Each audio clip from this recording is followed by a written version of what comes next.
The sky is not merely an expanse of celestial mechanics, it is the ultimate courtroom of human intent. And in Look to the Heavens, the profound, spiritually resonant, and lethally paced inaugural movement of Carter Norman Phillips's Eifion saga, the foundations of faith are tested against the crushing weight of an encroaching, tangible darkness. Phillips, the steadfast architect of this richly textured atmospheric odyssey, delivers a visceral, deeply intense, and soul-searing masterpiece that treats the concept of divine intervention as a fragile, flickering lamp in the abyss of a war-torn medieval landscape. This isn't a story of casual fantasy exploration or convenient spiritual shortcuts. It is a rapid-fire, deeply intense plunge into the logistical nightmare of maintaining conviction in a realm where the laws of nature are being systematically subverted by primordial, soul-consuming entities.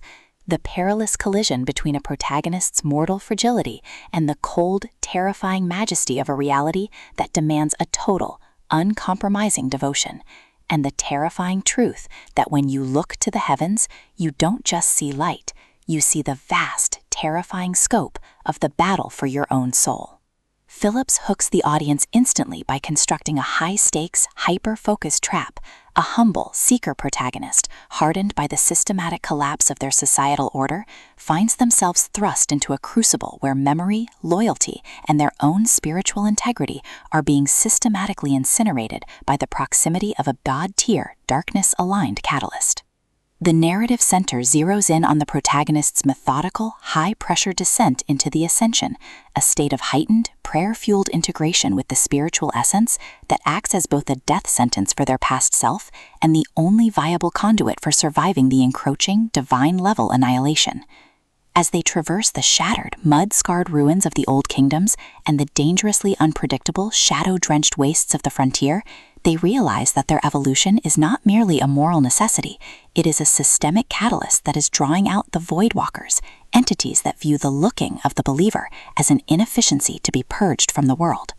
The investigation into the sudden, artificial intensity of the celestial sign quickly escalates into a dangerous, high-stakes tactical chess match as they discover that the forces behind the world's collapse are already embedding themselves within their own fragile and rapidly fraying ranks.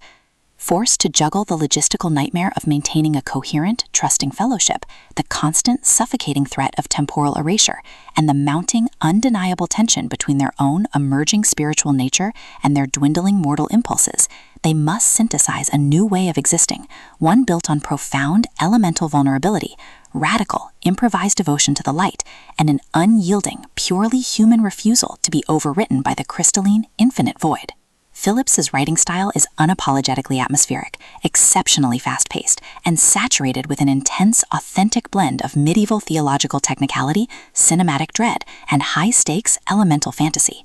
He builds exceptional structural tension by pairing the mundane, aching routines of survival, tending to the fading, immortal spark, navigating the shifting, prayer-filled maze of the landscape's holy sites, and enduring the quiet, crushing weight of constant, vigilant isolation, with the chaotic, nightmare-filled assaults of the world-altering, reality-warping vistas. The story moves forward with a relentless, momentum-driven energy, turning routine analytical probes, calculated maneuvers through the frozen, heavenly landscape, and tense, high-stakes standoffs with reality-warping entities into pulse-pounding steps closer to an inevitable, reality-defining confrontation. The presentation thrives on this sharp, emotional focus, making every discovered clue, every executed maneuver, and every deep-seated fear confronted feel like a high-stakes victory for the human spirit. What makes Look to the Heavens an exceptional entry in the modern medieval fantasy canon is Phillips's unparalleled ability to develop a highly compelling, logic-driven protagonist whose spiritual resilience becomes a supreme navigational asset rather than a tragic, fading memory. Watch as they transform their experience with the unnatural into a compass, learning to navigate the chaotic to outmaneuver an entity that operates with absolute, terrifying precision. As the structural walls of their reality begin to collapse and the true scope of the darkness threat is exposed, the pacing transforms into a breathless, heart-pounding race to maintain the shred of truth they carry before their consciousness is permanently unstitched by the cold, mechanical reality machinery. The final act is an absolute masterclass in suspense, delivering a barrage of explosive emotional realizations, shattered paradigms, and a spectacular, jaw-dropping climax that completely leaves the reader thoroughly stunned. For fans of thrillers demanding a brilliant, character-driven, and masterfully paced exploration of love, myth, and divine power, this book delivers an unforgettable shockwave.